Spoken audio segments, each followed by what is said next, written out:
with House Homeland Security and Agricultural Committee's member, Congresswoman Cammack. Good to see you, Congresswoman. Thanks for being here again. Who is really in control here? What do you think? Well, you know, there's been a lot of talk about this, and I think that Biden and the American people have actually found common ground on one issue, finally, after, 17 months? They want to know who's running the White House. Nobody seems to know, not even the president himself.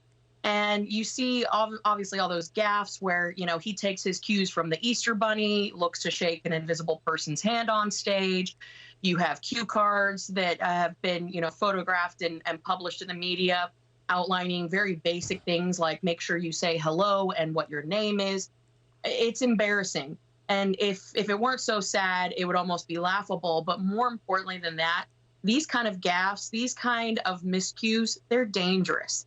Sitting on the Homeland Security Committee, I can tell you, especially in regard to foreign policy and the statements that he has made on the world stage, this is dangerous. Our allies don't know if they can depend or trust on us, and our enemies are watching very carefully. Well, this is emboldening people. The gaffes are almost exclusively when he's speaking off the cuff. That is, his written remarks clearly have a theme throughout all of them. And I would say just on the economic front, at the very least, if not on a couple of other things, they really mimic the Obama administration. That's why somebody said this is the third term of the Obama administration, why often a lot of people are wondering whether the Obamas actually have input in this administration, which is the strongest source of ideology. What do you think of that? Well, as someone whose family lost virtually everything under the Obama era and under the Obama housing programs, found myself and my family homeless, a return to the Obama era policies would be disastrous, as they were for not just my family, but so many millions of families across the country. And in large part because of his failures, I went from homeless to the House of Representatives because I was so angry at the way they grew government and tried to enforce and employ this dependency and control agenda that the left has. But let's be frank, we can't afford a third term of the Obama years. We need to put America first. And all we've seen to date has been an America Last policy that's run by limousine liberals and elitists that are well connected on Wall Street. It's hurting everyday citizens, and that's why we are desperate to take the House and the Senate back. But as we saw yesterday with the outline of his economic plan to fight inflation, so-called, it's the same medicine. There's no change. There's no change at all. So are we stuck with what we have until the next administration, next presidential administration, or will a change in Congress perhaps change the policies that we're in now?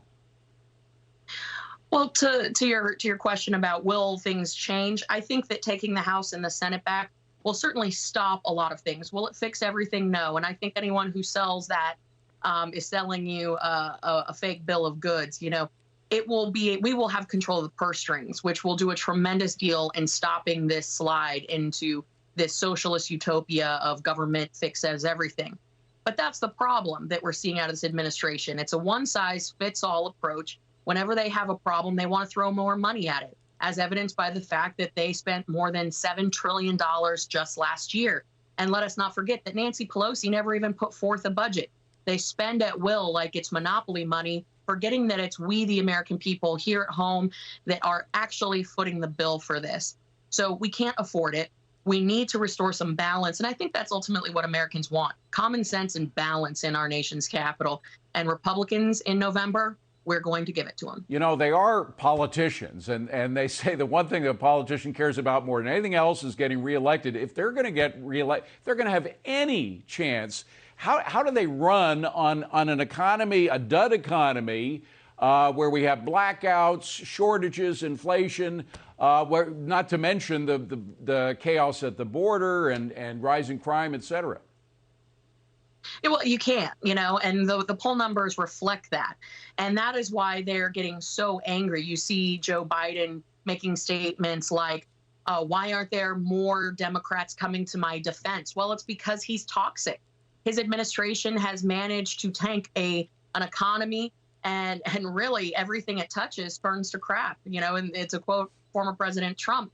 But that's the thing that they need to do. If they were truly interested in fixing things, they would do the exact opposite of what they're doing now. But they can't, because it goes against that agenda, that political agenda that they've outlined of Green New Deal, liberal wish list, spending more, growing government, when in reality, we need to get government the heck out of the way. But that goes against their narrative. So it just kind of feels like a sinking ship. And I don't see many people handing out lifelines, honestly. I think this is one that's going to go down pretty quick and fast. Congresswoman, I got to run, but is it conceivable that after a thorough drubbing at the ballot box in November, that this president, despite all of their ideology, might change in order to get reelected? I think they recognize that they're going to have to moderate at some point. I think they feel this election is too far gone and all is lost. So you're going to see as much liberal agenda items being thrown at the wall to see what sticks. But afterwards, they need to readjust. And I think they know that. We'll see Biden signing Republican legislation, hopefully. But I think that is going to take a lot of work, but we will get there. Congresswoman Kat Cammack, always good to see you. Thank you for being here. Appreciate it.